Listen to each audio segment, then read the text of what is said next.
neurociencias.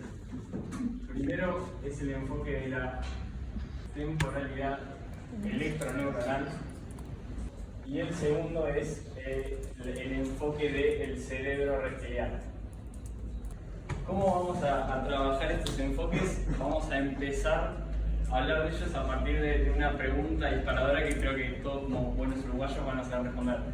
¿Pueden levantar la mano las personas a las que les gusta el dulce de leche? Bien, perfecto.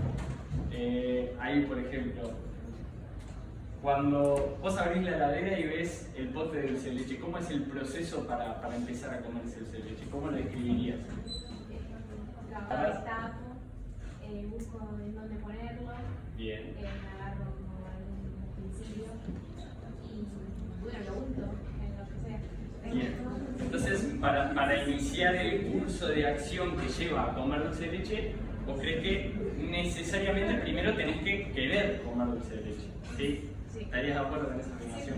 Hay diversos autores, lo que plantean es exactamente lo contrario. En realidad, para iniciar ese curso de acción, nosotros no tenemos que querer comer dulce de leche en este caso. Ellos lo que plantean es que el comportamiento humano no es dominado por la conciencia, sino que es dominado por una serie de procesos electroneuronales.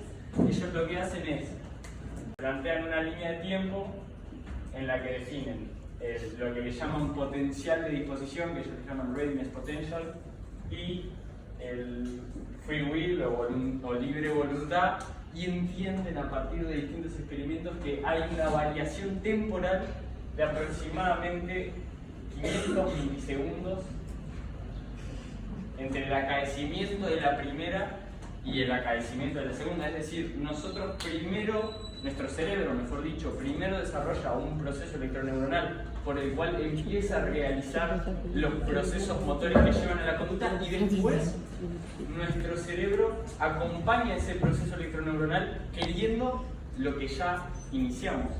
Esto nos lleva a una pregunta muy sencilla que es: ¿hacemos lo que queremos o queremos lo que hacemos? A partir de acá es donde aparece el concepto de libertad que hablaba el profesor. ¿Cómo definirían ustedes libertad? ¿Alguien se anima? ¿Alguno que se anime a definir libertad? ¿O qué palabras entienden que se pueden asociar al concepto de libertad? A ver, disponibilidad de actuar. Disponibilidad de actuar, bien. O sea, que uno, antes de actuar en una determinada situación, se supone que tiene disponibilidad de actuar de distintas formas. ¿Es algo así lo que planteas vos? Bien, va por ahí. El concepto de libertad, como lo determinan estos autores, estos científicos, parte de la base de la autodeterminación. ¿Qué implica esta autodeterminación? Que uno podría haber actuado diferente. Uno tiene un abanico de posibilidades de conducta y conscientemente elige uno por el cual prosigue. Esto es lo que da lugar a la culpabilidad, como explicaba el profesor. ¿Con qué tema tiene que ver? Con el tema de la culpabilidad. ¿Por qué? Porque muchos autores entienden que la culpabilidad implica la reprochabilidad. ¿Y reproche de qué? De poder haber actuado de una forma distinta. Ahora, piénsenlo en base a este experimento de temporalidad electroneuronal.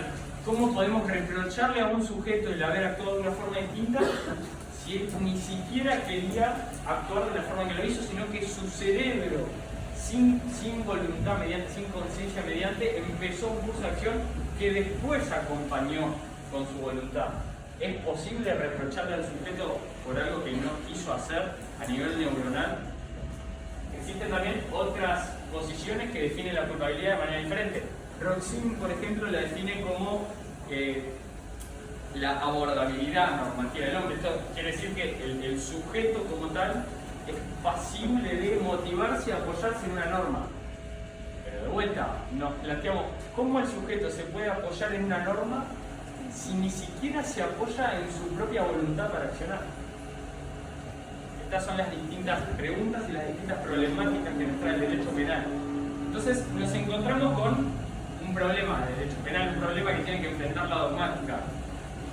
El accionar de los sujetos está determinado entonces, si a partir de estos experimentos entendemos que no aplica, no funciona la voluntad, si está determinado, se puede castigar por algo que uno no elige. Estas problematizaciones que trae la neurociencia y la cuestión de la temporalidad electroneuronal nos llevan a pensar que perfectamente podríamos entender que la conducta está determinada y nosotros no somos el autor, sino que hay un autor detrás del autor que vendría a ser nuestro cerebro. Ahora vamos con el segundo enfoque, que tiene que ver con el del cerebro reptiliano.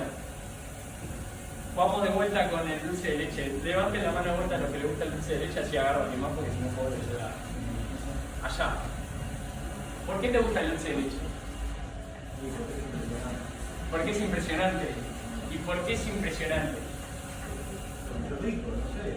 Porque es rico. ¿Y cuándo decidiste que el dulce de leche es rico? ¿Cuándo decidiste que te guste?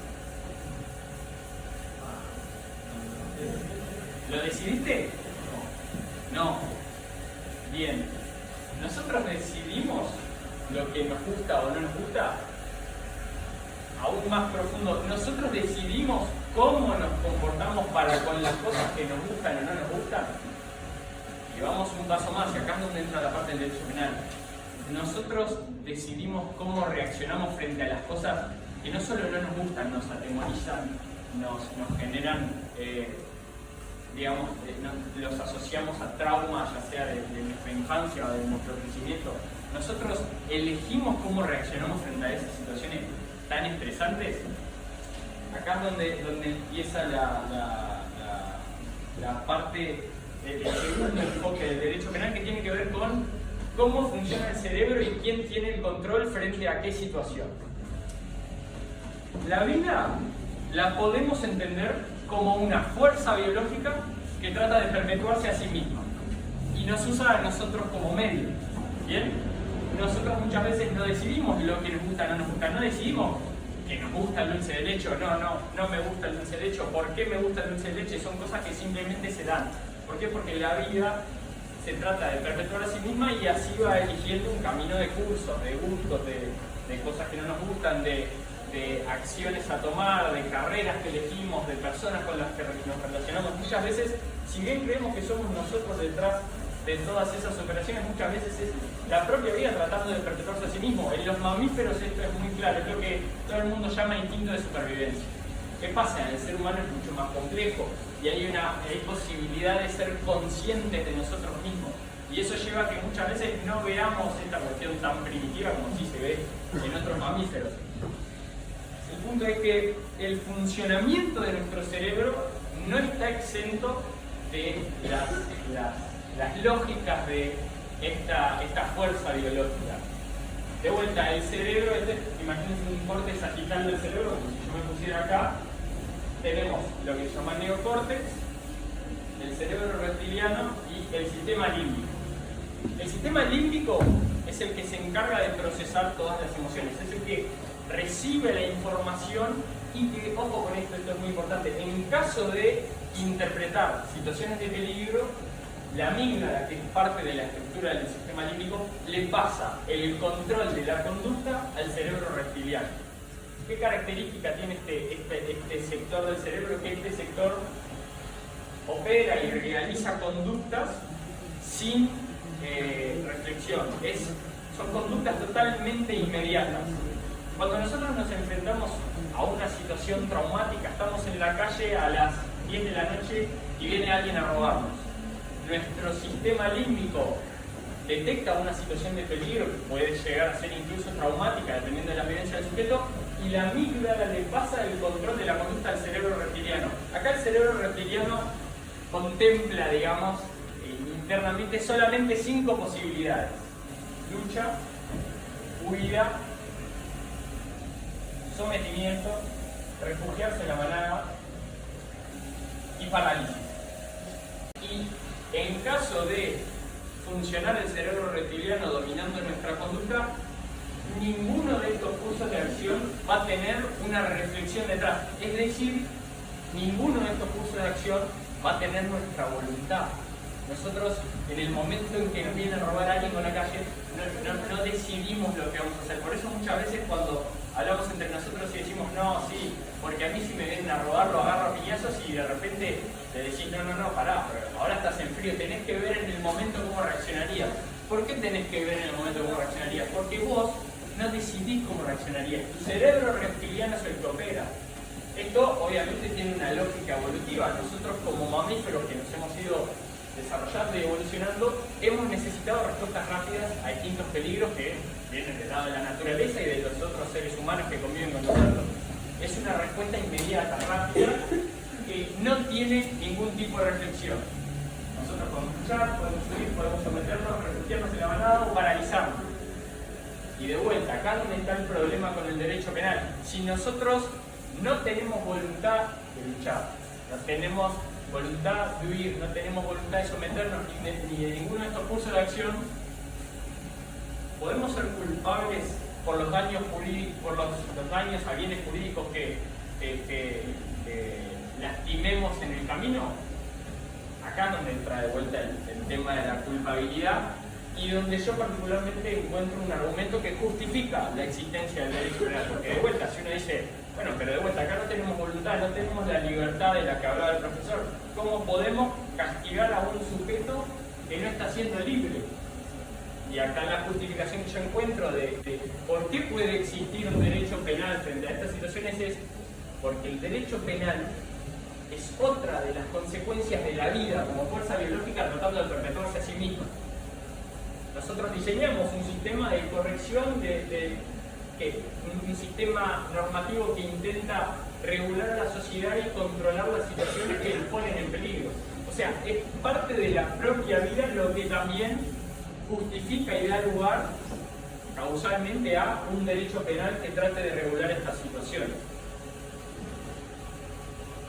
Acá hay un detalle que es importante. Cuando yo hablo de percepción de peligro del sistema límbico, digamos, almacena dos clases de memoria. Tenemos por un lado la memoria esquelética, que es la memoria evolutiva, digamos, determinadas cuestiones más intuitivas que no tienen que ver con la experiencia del sujeto, y tenemos la memoria subjetiva. Los traumas que cada sujeto haya sufrido a lo largo de su desarrollo, de su crecimiento, van a condicionar en qué momentos tiene control el cerebro reptiliano. Y acá nos aparece otro problema. No solo hay situaciones de peligro, objetivamente de peligro, en la que el cerebro reptiliano toma control y nosotros ya no somos libres, sino que hay situaciones que subjetivamente, por las propias vivencias de los sujetos, le pasan el control al cerebro reptiliano. Y de vuelta, ahí no estamos siendo libres. ¿Y cómo justificamos el derecho penal? Bueno, a mi entender, partiendo de la base de que el derecho penal también es parte de estos medios, estas herramientas que usa la fuerza biológica de la vida para perpetuarse a sí misma. Con lo cual tendría cierta justificación. Sería ilógico pensar que nosotros podemos luchar contra el derecho penal por este tipo de situaciones, porque sería luchar contra la propia naturaleza humana que da lugar a las situaciones en sí. O sea, hay unas fuerzas contradictorias ahí que no se pueden resolver. Como pueden ver, los avances de las neurociencias significan no solo evoluciones a nivel de la medicina, el derecho o la filosofía, sino que abarcan todos y cada uno de los aspectos de nuestra vida. Y a partir de esto es que podemos preguntarnos, vinculados al derecho penal, que es lo que estudiamos nosotros, si podemos castigar, por qué podemos castigar, y la pregunta que yo entiendo más importante, que es la que quiero que se queden hoy, es si somos o no somos libres. Muchas gracias.